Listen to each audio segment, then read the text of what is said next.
প্রতিদিন সকালটা শুরু হয় আমার এইরকমভাবে, ছেলেকে আদর করে না তুললে ও বিছানা থেকে ওঠেই না, কারণ ওকে 9টার মধ্যে স্কুলে দিতে যেতে হবে। 30 ওয়েট লস জার্নিংয়ে আজকে হচ্ছে আমার ডে 8।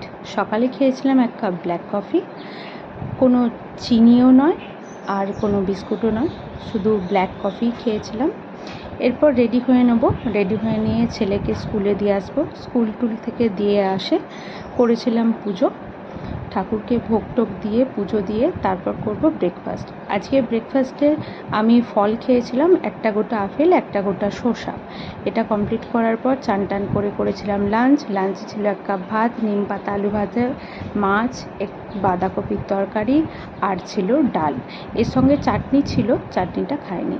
বিকেলে নিয়েছিলাম 1 কাপ মতন টক দই। টক দইটা খেয়ে পেটটা ভার থাকার কারণে ডিনারে নিয়েছিলাম 1/2 কাপ কফি, আর তার সঙ্গে